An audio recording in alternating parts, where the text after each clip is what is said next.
मंचासीन निदेशक एवं अध्यक्ष प्रबंध कार्यकारिणी समिति मालवीय राष्ट्रीय औद्योगिक संस्थान प्रोफेसर नारायण प्रसाद जी पाड़ी जी, डीन अकादमी मालवीय राष्ट्रीय औद्योगिक संस्थान प्रोफेसर डी मूलचंदानी जी, मंच पर विराजमान सभी MNIT के पदाधिकारी, अभिभावकगण, विद्यार्थीगण, सबसे पहले तो मैं आप सभी का अभिनंदन करता हूं, वंदन करता हूं, आप सभी को नमस्कार करता हूं। आज मालवीय राष्ट्रीय औद्योगिक संस्थान जयपुर के 19वें दीक्षांत समारोह में आप सबके बीच आकर मुझे अत्यंत गर्व एवं सम्मान का अनुभव हो रहा है। ये संस्थान आज ज्ञान, नवाचार और राष्ट्र सेवा का प्रतीक बन चुका है। ये संस्थान सबसे पहले मैं MNIT जयपुर को जो रैंकिंग में उत्तर भारत के शीर्ष NIT के रूप में स्थान प्राप्त करने पर आप सभी को मैं हार्दिक बधाई और शुभकामनाएं देता हूं। ये उपलब्धि संस्थान के सामूहिक प्रयासों का परिणाम है। मैं MNIT के शिक्षकों, विद्यार्थियों को इस निरंतर प्रगति के लिए शुभकामनाएं देता हूं। यह भी गौरव का विषय है कि इस वर्ष 150 से अधिक विद्यार्थी डॉक्टरेट उपाधि प्राप्त कर रहे हैं और 77 अंतर्राष्ट्रीय विद्यार्थियों का प्रवेश हुआ है।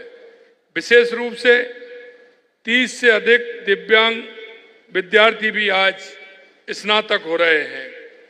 देश के सभी NIT में सबसे अधिक छात्रा और छात्र अनुपात प्राप्त कर ये संस्थान नारी सशक्तिकरण के प्रति अपनी प्रतिबद्धता प्रदर्शित करता है।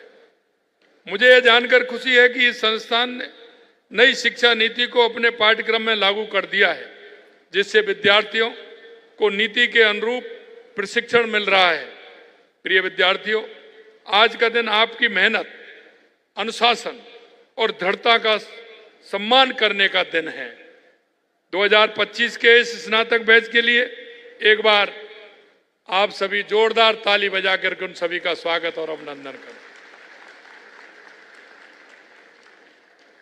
आप देश की सबसे उज्जवल प्रतिभाओं में से हैं और भाग्यशाली भी। भाग्यशाली क्यों हैं? क्योंकि आप ऐसे युग में आगे बढ़ रहे हैं जब भारत का सूर्योदय हो रहा है। यशस्वी प्रधानमंत्री नरेंद्र मोदी जी के नेतृत्व में हमारा देश आज विश्व की चौथी सबसे बड़ी अर्थव्यवस्था बन चुका है और अब तीसरी सबसे बड़ी अर्थव्यवस्था बनने की तरफ अग्रसर हो रहा है। मुझे उम्मीद है कि आप अगले दशकों में जब हम स्वतंत्रता की शताब्दी वर्ष 2047 की ओर बढ़ेंगे, भारत की दुनिया की शीर्ष आर्थिक ताकतों में शुमार होगा। हमारे युवा, हमारा कौशल, हमारी तकनीकी क्षमता अभूतपूर्व होगी। इस परिवर्तन के केंद्र में आप जैसे युवा और MNIT जैसे संस्थान होंगे। भविष्य के हथियार तलवार या ढाल नहीं, बल्कि सेमीकंडक्टर, क्वांटम कंप्यूटर, नवकरणीय ऊर्जा प्रणालियां और कृत्रिम बुद्धिमत्ता है। याद रखें, तकनीकी ही वह कुंजी है जो समृद्ध और सुरक्षा और सम्मान के द्वार खोलती है। यदि आप में से हर एक व्यक्ति समर्पित भावना से राष्ट्र निर्माण में योगदान दे तो भारत शीर्ष की नई ऊंचाइयों को छू लेगा। हमारा स्टार्टअप पॉलिसी ने राज्य के युवाओं को नवाचार और उद्यमिता के नए अवसर प्रदान किए हैं। हमने ABGC XR पॉलिसी लागू की है। स्कूली छात्रों में उद्यमिता नवाचार को बढ़ावा देने के लिए आर्ट स्टार कार्यक्रम का विस्तार किया है।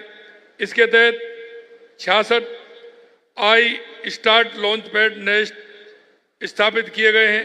राजस्थान स्टार्टअप कार्यक्रम के तहत वर्ष 2024-25 में 2028 स्टार्टअप पंजीकृत हुए तथा सरकार द्वारा वित्तीय वर्ष 2024-25 में 300 स्टार्टअप को आई स्टार्टअप फंड से राशि लगभग 11 करोड़ रुपए का फंडिंग प्रदान की गया है। Learn and earn at progress program leap कार्यक्रम के तहत स्टार्टअप को पुनर्जीवित करने के प्रयास किए जा रहे हैं। 12वीं कक्षा के तुरंत बाद राज्य के युवाओं के लिए कौशल उन्नयन और रोजगार के अवसर पैदा करने के उद्देश्य से अर्ली कैरियर प्रोग्राम टेक भी शुरू किया है। रिप्स 2024 के तहत ITES प्रोजेक्ट को एसेट क्रिएशन इंसेंटिव के लिए 3 विकल्प दिए जा रहे हैं। 7 वर्षों में 75% SGST की प्रतिपूर्ति, 20% कैपिटल सब्सिडी या 1.4% टर्नओवर लिफ्ट इंसेंटिव, इनमें से किसी एक के लाभ का अवसर दिया जा सकता है। हमारी सरकार प्रदेश के युवाओं को अवसर उपलब्ध कराने की दिशा में ऐतिहासिक कार्य कर रही है। राजस्थान के युवाओं को आज सरकारी नौकरियों के भी भरपूर अवसर मिल रहे हैं। लगभग 91,91,000 नियुक्तियां दी जा चुकी हैं। साथ ही लगभग 1,54,000 पदों पर नियुक्तियां की प्रक्रिया पाइपलाइन के अंदर है, विभिन्न चरणों में है। हमने rising Rajasthan global investment summit का आयोजन कर 35 लाख करोड़ रुपए के MOU किए थे। पिछले 10 महीने के अंदर हमने लगभग 7 लाख करोड़ रुपए के MOU को धरातल पर उतारने का काम कर रहे हैं। इतिहास साक्षी है कि जो राष्ट्र नई तकनीकी नवाचारों में अग्रणी बनते हैं वही दुनिया में नेतृत्व करते हैं। MNIT जयपुर ने पहले ही नवाचार उद्यमिता और वैश्विक स्तर के अनुसंधान के माध्यम से राजस्थान का नाम ऊंचा किया है। अब ये जिम्मेदारी आप सबकी है। आप इस विरासत को आगे बढ़ाएं। भारत को केवल तकनीकी का उपभोक्ता नहीं बल्कि निर्माता बनाएं। जीवन में सफलता के लिए सबसे पहले ये तय करें कि आप क्या करना चाहते हैं और आप क्या बनना चाहते हैं, क्योंकि स्वामी विवेकानंद जी ने 1893 में कहा था 21वीं सदी भारत की होगी, और युवाओं से उन्होंने आह्वान किया था, उठो जागो और इस देश दुनिया पर छा जाइए। ये उनका वाक्य था। मैं कहना चाहता हूं वो समय आपका आ गया है। जिस दिन आप ये जान लेंगे उसी दिन से आप अपने लक्ष्य तक पहुंचने का मार्ग खोज लेंगे। जीवन जहां भी ले जाए सादगी और विनम्रता को कभी नहीं छोड़ें, क्योंकि सच्ची महानता सदैव सरलता के साथ चलती है। आपने MNIT परिवार को कभी ना भूलें। इसके मूल्यों को गर्व के साथ संजोए रखें और अपने देश को विश्व के शीर्ष स्थान पर पहुंचाने में योगदान दें। सभी छात्र और अभिभावकों को मैं हार्दिक बधाई देता हूं। अंत में इतना कहना चाहता हूं, क्योंकि राजस्थान में भी बहुत सारी संभावनाएं हैं। राजस्थान हर दृष्टि से अपने आप में निराला है। राजस्थान के अंदर हर क्षेत्र में काम करने की बहुत बड़ी संभावना है। आप निश्चित रूप से राजस्थान की वो यादें भी सजोगे, जयपुर की यादें भी सजोगे, या आप हमारे जयपुर के अंदर सभी जगह पर्यटनों के स्थलों पर भी गए होंगे। राजस्थान के अंदर भी आपको जाने का मौका मिला होगा। यहाँ की मेहमान नवाजी भी आपने देखी होगी, यहाँ का खान पान भी आपने देखा होगा, यहाँ की कचौरी का स्वाद, यहाँ का मिर्ची बड़ा का स्वाद, वो आप सभी ने चखा होगा। मैं आपसे इतना कहना चाहता हूँ, जहाँ भी आप जाएंगे इस जयपुर हमारी जो पिंक सिटी है इसको भी याद करेंगे। राजस्थान के हर दृष्टि से राजस्थान की जो स्थिति है उसमें भी आपका योगदान रहे, इसी आशा और विश्वास के साथ पुनः आप सभी को आज मैं बहुत बहुत शुभकामनाएं देता हूं। आपके उज्जवल भविष्य की कामना करता हूं कि आप आगे बढ़ें और हमारे देश के गौरव बने। इसी आशा और विश्वास के साथ आप सभी को बहुत बहुत धन्यवाद। जय हिंद, जय भारत, जय राजस्थान।